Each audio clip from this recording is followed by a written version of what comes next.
Hi, I'm Joe Pilla, and I'm here with Rich Sands. and we are Pop Culture Mongering, and today is what, Rich? It is June 8th. It happens to be my 4th wedding anniversary. Happy anniversary. Thank you very much. Somebody has some gorgeous peonies on their desk, and they're not home because they're still at work while we are playing around on the YouTube.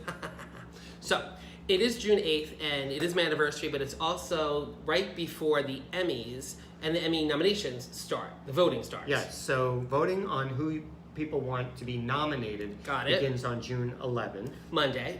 Yes, and then on July 12th is when the actual nominations in each category will be announced. And then on September 7th, the awards will be handed out on NBC this year. You know what's really, when you said that, I was just thinking about, can you just imagine what the Hollywood 4th of July parties are going to be like? Especially because 4th of July is on Wednesday, so you've got the weekend before and the weekend after. We can't get invited. We can't even get an invitation to Fire Island anymore, can we? No. Okay, so what we're going to talk about is who we think should be nominated, but we're going to take a different approach. I want to ask each other a series of questions about what we think is going to happen, because we're doing this so far in advance that we know all our favorite websites, Hollywood Reporter, Vulture.com, New York, The Cut, all that stuff. They're all going to be talking about this, but we're going to do it now, so that when you watch our thing later, you'll see how smart we are. So my first question is the comedy category. Thinking about Veep is not in the running this year because, unfortunately, as we all know, Julia Louis-Dreyfuss has had a bout with breast cancer this year, and that impacted the production schedule, so they're not eligible this year because they haven't aired any episodes. My question is, too, what will that mean for next year? Will people forget about it? Will they give her the nomination and even another bigger win? There are a few things you can count on: life, death, taxes, and Julia Louis-Dreyfuss getting nominated for an Emmy. So I don't think you have to worry about that. Thank God, because I do worry about those things. And Angela Lansbury is not going to win no matter what she does. But that's a tangent. So thinking about the category, what does it mean? And we have not talked about this yet, but the Roseanne debacle has happened, and that's basically that Roseanne Barr sent out some racist tweets and within hours was fired from the show, and the show was canceled, and now there's so much discussion about will they or won't they be able to have a spin-off. But the number one thing they did after they canceled the show was they paused or basically stopped the For Your Consideration campaign for all of Roseanne. And what do we think about the fact that these people worked really hard, they got great ratings, and they were potentially in a good spot? I think ABC had no choice but to pull the campaign. There is no way they could look good about it. That's not to say people won't still vote for it. That's, I think, the question. And the question is, now my prediction is if it gets any nominations, it'll be for Laurie Metcalf and John Goodman in the supporting acting categories, because award show voters love to vote for the same people over and over again. Laurie Metcalf and John Goodman are Hollywood darlings. They've got film credibility, which TV loves to fawn over. So I think that if it gets any nominations in acting, that's what it'll be. I know you would like to see someone else break in there. Yeah, I'm a big Sarah Gilbert fan when it comes to Roseanne, and it's for a number of reasons. Number one, I loved her when she was on the first time. She kind of has grown into the person she played as being snarky and dark, but she's very good actress, I think. She's a great producer. She's actually the person that is responsible most than anyone for having the reboot happen, because John Goodman was a guest on The Talk. They did a silly little scene, and one thing led to another, and next thing you know, they're rebooting the show. So if they're going to nominate anyone, I was thinking it's more Sarah Gilbert than Laurie Metcalf.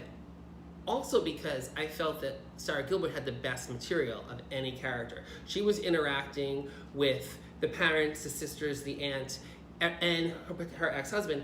And I think one of the things that really was the springboard of the show is not only her participation, but her moving back to Lanford. And a lot of the episodes, whether 8 episodes, I would say 3 or 4 of them, focused on her and her character. She brought you to tears almost a few times. And Laurie Metcalf was a bit more of a caricature. And she didn't have agree on that. She didn't have anything to do, and John Goodman didn't have that much to do until the last episode, which is the one I absolutely hated. I couldn't even. I hated it. Right. Make no mistake, my comments were about the way Emmy voters behave, not on the merits of who who deserves to get an award, because if there everybody was, needs to see the Charlie's if Angels there cut. was merit, Charlie's Angels would be the most nominated and awarded Emmy show in history. It is in my mind. So anyway, let's think about some other shows and other shows we think could or couldn't break through. Now, last year, Issa Rae, I believe, was nominated for Best Lead Actress. I don't believe the show had any other nominations, but I'm wondering, can her show break through with a Best Show nomination, because it got great reviews this year. She's got a greater visibility. She could break in. Again, Julie Louis-Dreyfuss isn't there for all intents and purposes. Roseanne is not going to be there. There's room. There could be 6 nominees. And I feel like that show, along with Atlanta, it's like the female version of Atlanta. Those 2 shows have great momentum. I do think Atlanta will be nominated. I do think Danny Glover, that's a lock. He won last year. He could win this year. But it'd be interesting to see if she could break through as well, because everything with women in media, Me Too, giving women... Donald Glover. What did I say? Danny. Danny? Oh, damn it. You couldn't let it go. You think... Well, if I didn't, someone would in the comments, and you wouldn't want I that. would love it if people made comments. That'd be great. Some people we don't know made comments. I wrote back to them. But anyway, I think Issa Rae could possibly be a nomination. And I want to also talk about Blackish. Okay. Because I think that Blackish is really interesting. Because one of the things we talked about was thinking about how everyone votes. Like the broadcast networks would likely get behind a show to make sure there's broadcast representation versus just cable shows with HBO and some of the other shows that get nominated. So Blackish is a really great show. I love it. Jennifer Lewis. I would love Jennifer Lewis to break through and get a Best Supporting Actress nomination, because if she were to win, like the orchestration guy, the maestro, whatever he's called, the conductor, he would be like crapping bricks, because she's going to win and get up there. And is she in enough episodes? She's in enough episodes. Yeah, she's in enough episodes. She's not a guest, but that's like the first category usually in the beginning. So I could just see Jennifer Lewis getting up there, and she has a book about her whole life, and she calls herself the Black Mother of Hollywood, and she would just do a recitation, and they would have to physically take her off the stage in order for her. She'd be like, well, show just started. You got time. Cut somebody else. Okay. And Let's reel it back in. Okay. Reel it back in. So anyway, I love Jennifer Lewis to get nominated and win, but I think Blackish is a show that could benefit from a Roseanne backlash, because you're not splitting the vote so much. Modern Family, I think, has been nominated, but it hasn't won in a while, and I don't mind the show, but I don't think it's the best show. Wouldn't be surprised if it got a nomination, because it is one of the, again, voters like to keep voting for the same thing. Yes. I don't think it's going to win. I wouldn't be surprised to see Will and Grace break in there. I would love that. Definitely going to get some acting nominations. I think it could get 5 nominations right there, plus Alec Baldwin on Guest Actor. They love to nominate him. I mean, and also Minnie Driver had a small part, but it could get some attention. There was a couple other. I would love Leslie Jordan. Leslie Jordan's episode was really funny. I think that could be the big breakthrough, and that'll get network representation on the ballot. But are we just wasting our time with this entire conversation? Because the reality is, Amazon Prime's The Marvelous Mrs. Maisel will be nominated for Best Show. It will win Best Show, most likely. Rachel, none of the first season shows always win. I know, but Atlanta seems to be Donald Glover, is so hot right now. I mean, the TV Academy would love to get a piece of that action. I just wonder if it was too experimental, because a lot of the episodes were like singular. There wasn't a through line as big as it was last time. So he has so many really outstanding episodes that they all kind of cancel each other out for writing and directing and those types of awards. But I do think it will be nominated. But I just feel like the showdown is between Maisel and Atlanta, because they're the 2 newest shows, and this show is beautifully done. Well, and I believe that Marvelous Mrs. Maisel will get a ton of nominations, and will probably get some wins. The wardrobe alone, the set design, it looks like New York. And the other thing is, did you know that Rachel Brosnahan, why can't she change? Why can't her name be Brosnan? I mean, really, I wrote it down, but I don't remember where it is on the paper. But Rachel Brosnahan, Rosh Hashanah, what's her name? We'll have to cut that, right? That's wrong.